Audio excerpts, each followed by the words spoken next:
A lot of data that we deal with in our day-to-day lives, in fact, has a natural hierarchy to it. For example, look at an organization chart. Maybe we have a CEO on top. CEOs, maybe several department heads, reporting to the CEO. Every department head has, let's say, managers. Some have, say, several other departments reporting to them, and so on. A family tree, for example, head of the family on top, their children, and so on. Very naturally, the data assembles itself in a hierarchy, and a lot of information is in fact captured in how these connections are made. Let's look at one more example. Let's say the organization of files on a computer. So usually we have a root drive, say for example a C drive or something like that. Within that we have several folders. So in this case maybe bin, user, home.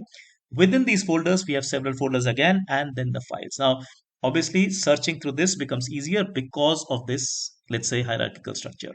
Similarly, let's take one more example, highly simplified, but still, let's say biology, a taxonomy of the subject biology. So biology, well, animals and plants.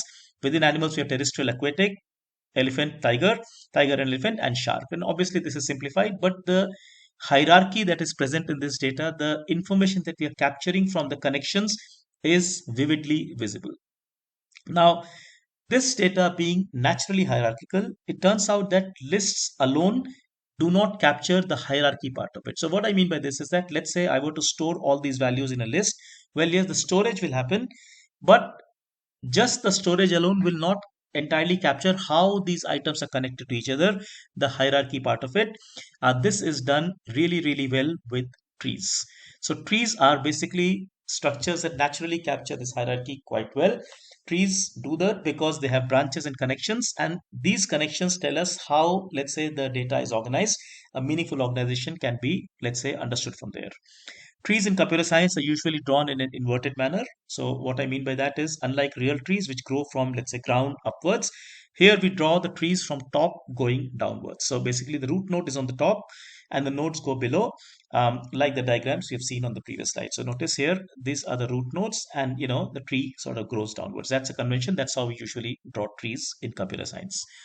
Let's just look at some very basic terminology for a tree.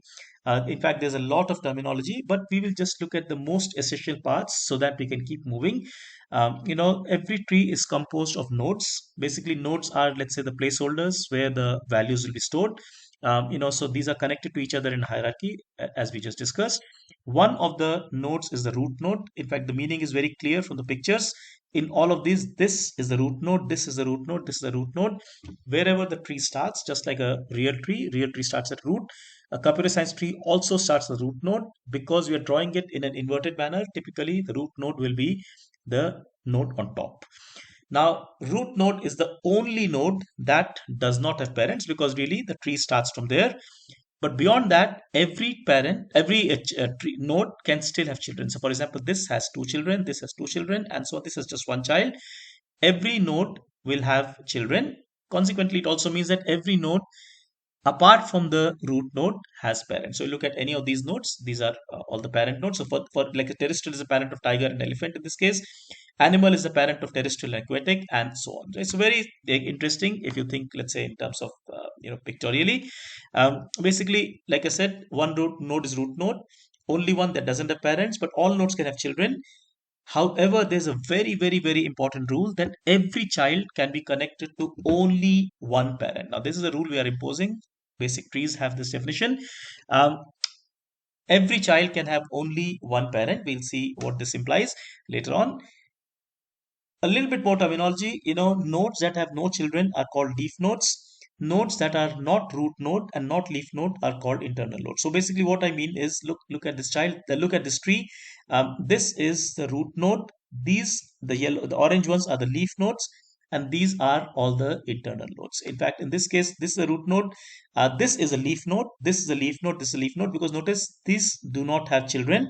Everything else is an internal node, and so on, right? So we can take some more examples. Basically, if I look at this as a tree, so this is a four-level tree. Basically, starts from this root. This root has two children.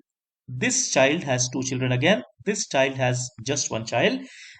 These have no children. So remember, the nodes that have no children are leaf nodes. So these are, let's say, the three leaf nodes here. These are internal nodes. So this and this, as well as this. and here we have a root node. Now, basically, like I said, every node, you can think of it like a box in which some value is going to stay.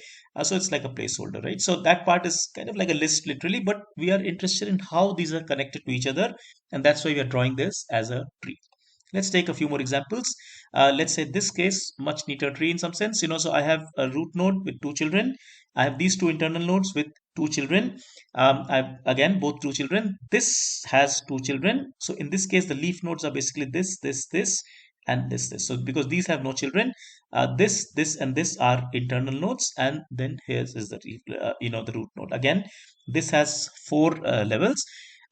We can have a situation where root or say another node has more than two children. So for example, in this case, root has three children. This has only one child each. And this internal node has in fact got four children, which all happen to be leaf nodes. Now, how many children does a node have? How is the data structured? It all depends on the data that we are representing. This here is a non-binary tree because it has, let's say, 3 and 4 children. Is this a tree? Well, the answer is yes, it is a tree. Basically, remember, each node has one child, but root node doesn't have parents. However, everything else has a parent. This is a leaf node, these two are internal nodes. Just that this tree is very, very imbalanced. It's like basically like a linked list, but nonetheless, this is indeed a tree. How about this one? Well, think carefully. Pause for a moment and answer.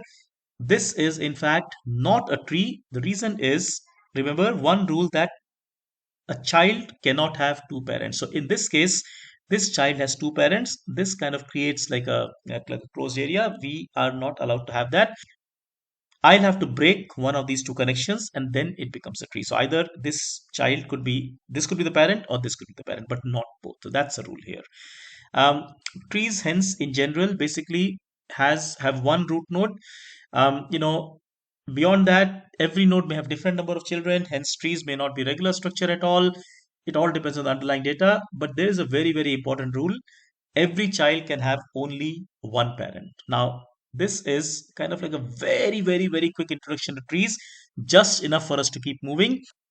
We are going to further constrain these definitions a little bit as we move closer and closer to heaps before we finally define what heaps are. We'll do that in the subsequent videos, but I hope this has been interesting to you. Do think about it. Do think about data which you think is more like a tree, and happy to discuss. You can leave a comment as well. At Ybyte, we approach problems in a systematic step-by-step manner. We learn programming in a fun way. Look at our website www.ybyte.in and enjoy coding. Take care. Thank you so much. Bye bye.